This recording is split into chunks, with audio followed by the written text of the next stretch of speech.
الرحیم الحمدللہ رب العالمین الصلاۃ والسلام علی خاتم النبیین.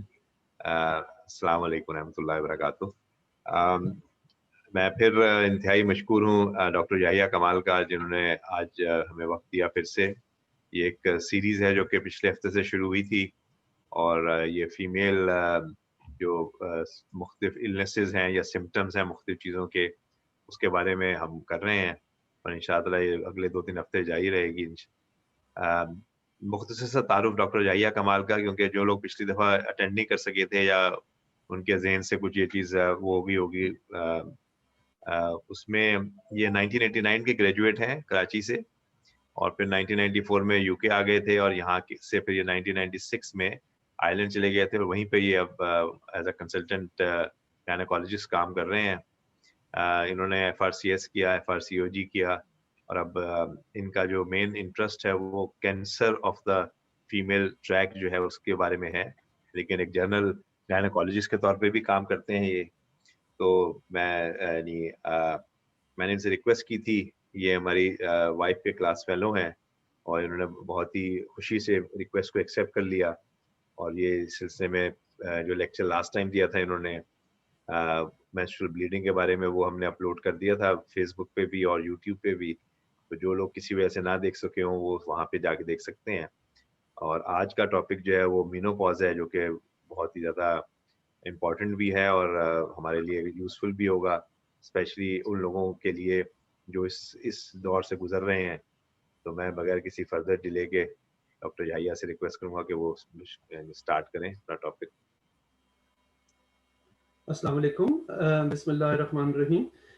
آج کا میرا ٹاپک ہے مینوپاز، جو کہ ماہواری کا بند ہو جانا جسے کہتے ہیں، اور ماہواری یا پیریڈز کا بند ہو جانا.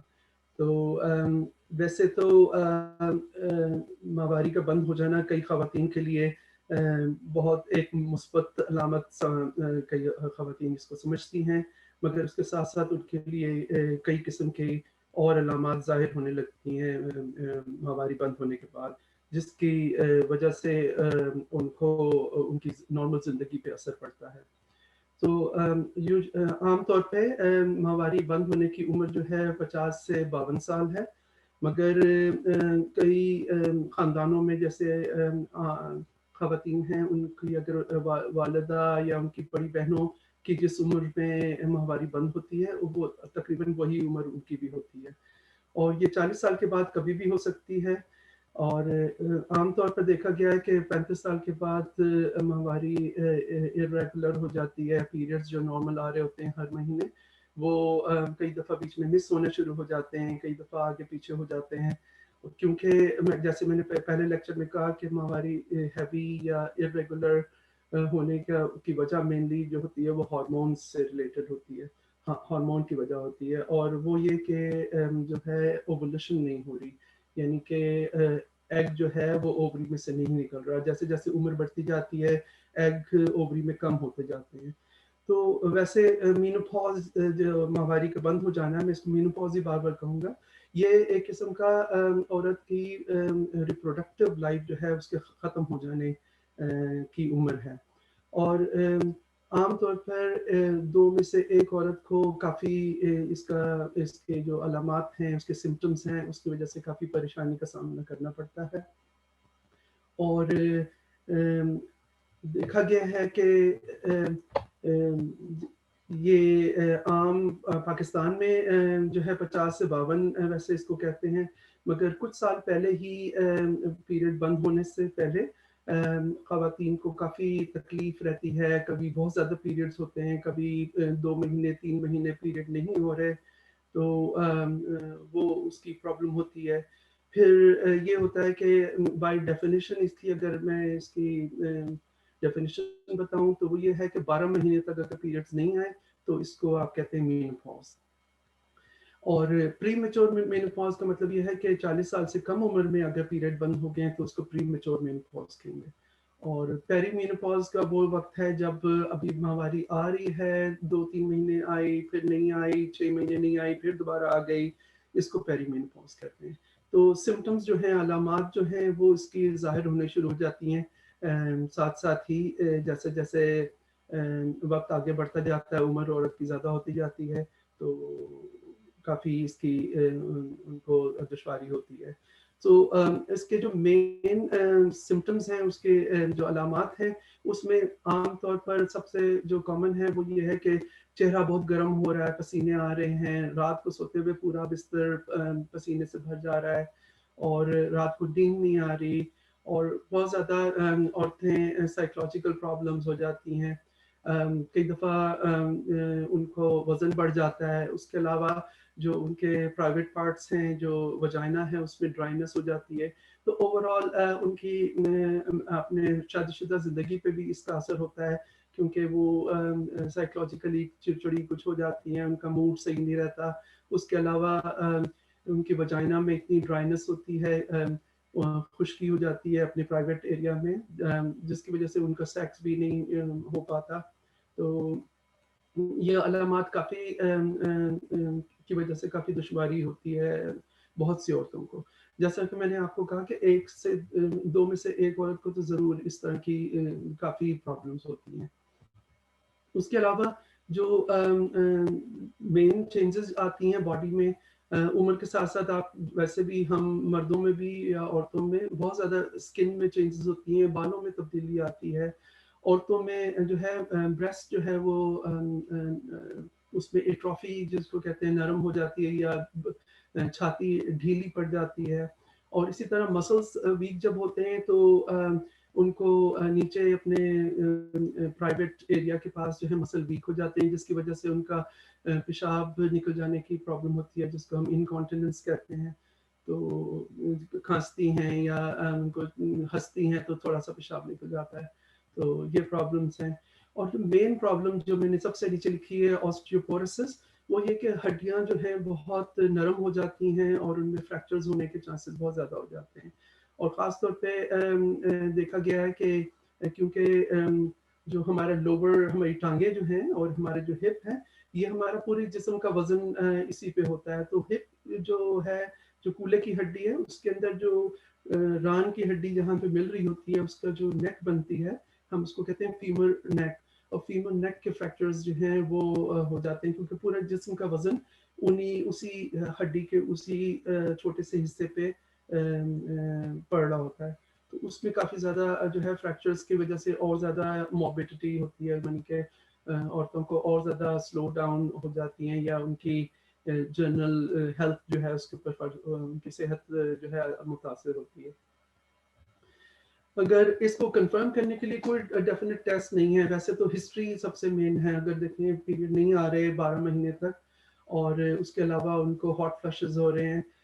ہاٹ فلیشز کو ہم ہاٹ فلیشز بھی کہتے ہیں، امریکہ میں فلیشز کہتے ہیں، ہمارے یو کے اور آئرلینڈ میں ہم لوگ اس کو ہاٹ فلیشز کہتے ہیں. اور اس کے علاوہ نائٹ سویٹس ہو رہے ہیں. اس کے علاوہ جو ہے وجائنل ڈرائنس ہے، ہیئر چینجز ہے، اسکن میں جھریاں پڑ رہی ہیں. اور کیونکہ گردن میں کافی زیادہ فرق پڑتا ہے، یہاں پہ گردن میں اسکن لگ جاتی ہے. اس کے علاوہ اپر آرمز کے نیچے، یہاں نیچے کی اسکن جو ہے لٹکنا شروع ہو جاتی ہے. تو کافی باڈی چینجز ہو رہی ہوتی ہیں. اس کے علاوہ اگر بہت زیادہ کسی کو ڈاؤٹ ہے یا کنفرم کرنا ہے تو ایک ہارمون ہے جس کو ہم کہتے ہیں فولیکل اسٹیمولیٹنگ ہارمون. یہ کرا کے دیکھیں. یہ اصل میں اگر اووریز میں ایگز ختم ہو گئے ہیں، اس کی وجہ سے ہی مینلی مینوپاز ہو رہا ہے نا. تو ایگز ختم ہو رہے ہیں تو برین میں سے جو ہارمون اووریز کو اسٹیمولیٹ کرتا ہے، اووریز میں سے ایگ نکالنے کی کوشش کرتا ہے، وہ آہستہ آہستہ بڑھتا جاتا ہے. اور وہ کیونکہ اووریز آگے سے جواب نہیں دے رہی، رسپونڈ نہیں کر رہی، تو فولیکل اسٹیمولیٹنگ ہارمون جو برین کی پیٹیوٹری گلینڈ سے نکل رہا ہے وہ آہستہ آہستہ بڑھتا جاتا ہے. اور وہ یوزلی 25 سے 40 کے درمیان ہو تو ہم کہتے ہیں کہ بھی پیری مینوپاز ہے یا مینوپاز ہونے والا ہے. اگر 40 سے اوپر ہو جائے یہ فولیکل اسٹیمولیٹنگ ہارمون، تو اس کا کافی یہ ہے کہ بہت زیادہ کنفرم ہے کہ فولیکل اسٹیمولیٹنگ ہارمون اگر زیادہ ہے تو اس کی وجہ سے مینوپاز ہو چکا ہوا ہے. اگر کسی کو پری میچور مینوپاز ہوا ہے، یعنی کہ 40 سال کی عمر سے کم میں ان کی ماہواری بند ہو گئی ہے، تو اس کی تو کئی وجوہات ہیں. جیسے پولیسسٹک اووریز میں بھی ایسے ہو جاتا ہے. کئی عورتیں بریسٹ فیڈ کر رہی ہیں، بچہ پیدا ہوا ہے، اس کے بعد وہ 2 سال تک اپنا پیریڈز نہیں آ رہے ان کو، کیونکہ وہ بچے کو دودھ پلا رہی ہیں. تو یا کوئی ایسی کانٹرسیپشن لے رہی ہیں جیسے مرینا کوئل ہے، اس سے بھی پیریڈ بند ہو جاتے ہیں یا بہت ہلکے ہو جاتے ہیں، تو اس وقت ایک ہارمون ہے، اس کو کہتے ہیں اینٹی ملیرین ہارمون. وہ یہ ہے اوویرین ریزرو بتاتا ہے، یہ بتاتا ہے کہ اووری میں کتنے ایگز رہ گئے ہیں باقی. تو یہ ٹیسٹ بھی کیا جا سکتا ہے. اور بہرحال جیسے ایک ہمارے دوست ہیں، ان کی وائف کو 8 مہینے 9 مہینے پیریڈز نہیں آئے، تو یہ ٹیسٹ کرایا فولیکل سٹیمولیٹنگ ہارمون، کیونکہ ان کو یہ تھا کہ کانٹرسیپشن ہم استعمال کرتے رہیں کہ بند کر دیں. تو یہ فولیکل سٹیمولیٹنگ ہارمون کرایا تو یہ بارڈر لائن ہائی تھا. تو مگر ان کو یہ تھا کہ کانٹرسیپشن اب ہم یوز کریں کہ نہیں کریں، کیونکہ ان کی عمر اب 50 سے اوپر ہو گئی ہے. تو پھر ہم نے اینٹی ملیرین ہارمون ان کے لیے بھی کرا کے دیکھا کہ اگر اس میں اگر ایگز نہیں ہیں یا ختم ہو گئے ہیں تو آپ یہ کنفرم کر سکتے ہیں. اچھا، ایک اور بات میں بتانا ضروری سمجھوں گا کہ اگر آپ کے 12 مہینے تک ماہواری نہیں آئے، پیریڈز نہیں آئے، اور اس کے بعد کچھ عرصے کے بعد دوبارہ پیریڈز آ گئے ہیں، تو آپ ضرور ڈاکٹر سے رجوع کریں، کیونکہ پیریڈ اتنے عرصے کے بعد دوبارہ آ جانا 50 سال کی عمر کے بعد یہ ایک ارجنٹ کنڈیشن ہے. اور اس میں جیسے میں نے پچھلی لیکچر میں کہا تھا کہ اینڈومیٹریل ہائپرپلیزیا، یعنی کہ جو بچہ دانی ہے، یوٹرس ہے، اس کی لائننگ تھک ہو جاتی ہے، جو کہ وہ کینسر تو نہیں ہے مگر پری کینسر کنڈیشن ہے. اور یہ اینڈومیٹریل کینسر جو ہے اس کو بھی رول آؤٹ کرنا چاہیے. 50 سال کے بعد اگر 12 مہینے تک پیریڈز نہیں آتے، تو اگر پھر پیریڈ آ جاتے ہیں تو ضرور ڈاکٹر کے پاس جائیں. یہ ایک قسم کی ارجنٹ کال ہے، اور ضرور اپنا یوٹرس چیک کرائیں یا ڈی این سی کرائیں، یوٹرس کی لائننگ چیک کرائیں، تاکہ کوئی جو ہے سینسٹر پرابلم یا کوئی کینسر وغیرہ جو ہے اس کو رول آؤٹ کر سکیں.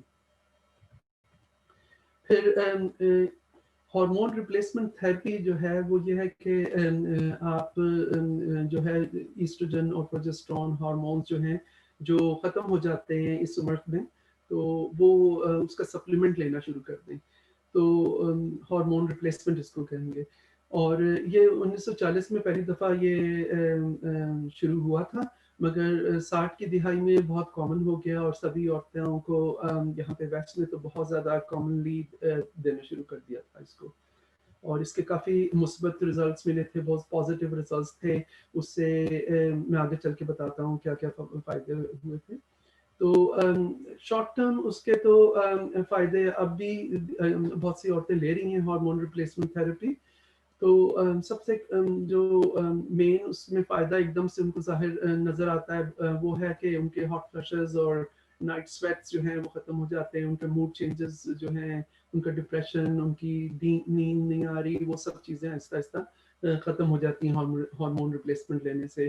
اس کے علاوہ ان کی سیکشول ہیلتھ جو ہے، ان کی میرٹل لائف اور ان کی وجائنل ڈرائنس جو ہے وہ بھی امپروو ہو جاتی ہے. تو تھوڑے عرصے کے لینے کے لیے تو کوئی دو رائے نہیں ہے، اور بہت سے لوگ جو ہیں تھوڑے عرصے کے لیے لے لیتے ہیں کیونکہ سمٹمز کو امپروو کرنے کے لیے. مگر لانگ ٹرم لینے کے لیے جو ہے اس میں جو ہے کافی زیادہ اس کے سائیڈ افیکٹس یا اس کے رسکس ہیں، جس کو میں آگے چل کے ڈسکرائب کروں گا، اس کو میں تفصیل سے بتاؤں گا.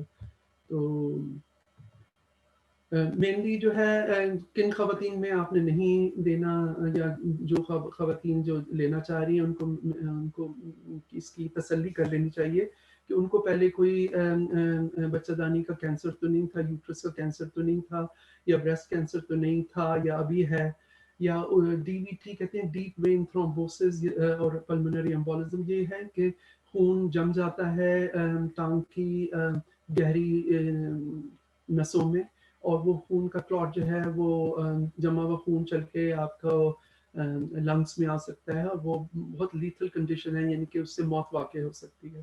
تو کسی کو اگر خون جمنے کی بیماری ہے یا اس کے پہلے کبھی خون جمع ہے تو ان خواتین کو بھی بالکل نہیں لینی چاہیے. اور جن خواتین کو وجائنل بلیڈنگ آن اینڈ آف ہوتی جا رہی ہے اور کچھ پتہ نہیں ہے، نہیں کرائی اور ان کو پتہ نہیں ہے کہ یہ کہیں کینسر تو نہیں ہے، وہ خواتین بھی بالکل نہ لیں. اور ان کے بریسٹ میں یا چھاتی میں کوئی اگر سویلنگ ہے یا رسولی ہے کوئی، تو وہ بھی نہیں لیں. اور کسی کا اگر جگر صحیح نہیں ہے, جگر کی بیماری ہے یا جگر کی بیماری رہ چکی ہے, تو وہ بھی اس کو نہیں لیں.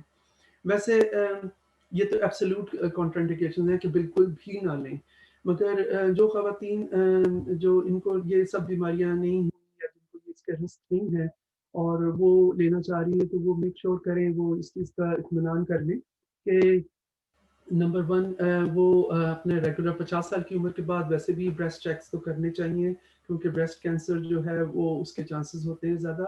تو ہمارے یہاں ویسٹ میں, یو کے میں اور آئرلینڈ میں تو ہر 2 سال کے بعد, 50 سال کی عمر کے بعد یہاں کی گورنمنٹ کی طرف سے فری میموگرامس ہوتے ہیں ہر 2 سال میں.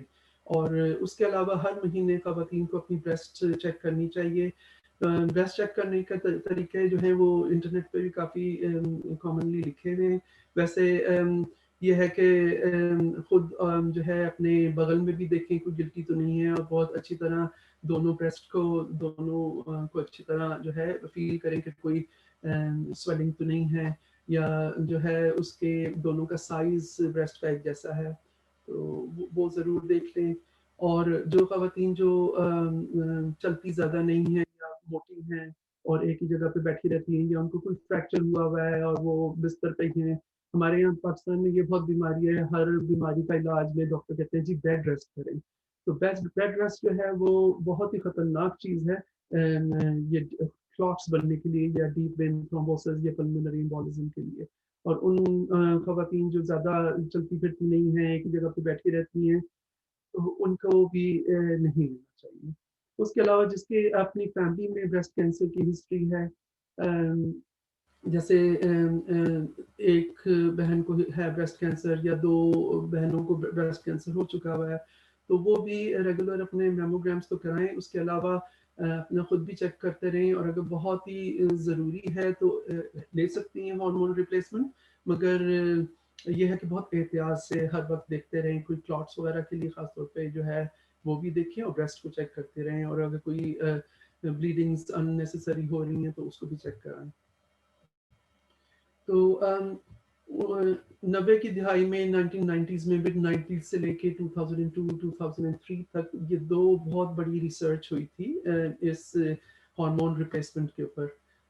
تو اس میں ایک امریکہ میں ہوئی تھی جس کو ہم کہتے ہیں ویمن ہیلتھ انیشیٹو اسٹڈی, جو کہ ایک رینڈمائز کنٹرول ٹرائل تھا. مطلب یہ کہ 2 طرح کے گروپ انہوں نے بنا دیے تھے, اور ان گروپس میں انہوں نے دیکھا, ایک گروپ میں خواتین لے رہی تھیں ہارمون ریپلیسمنٹ, اور ایک گروپ میں وہ خالی پلیسیبو لے رہی تھیں, یعنی کہ کوئی ایسی دوائی وائٹامنس جو کہ دیکھنے میں تو ہارمون جیسی لگ رہی تھی, مگر خواتین کو یا ڈاکٹرز کو یہ نہیں پتا تھا کہ ان میں سے کون سی ریئل ہارمون ہے, اصل میں ہارمون ہے, اور کون سی ٹیبلٹ جو ہے وہ خالی وائٹامن کی دوائی ہے.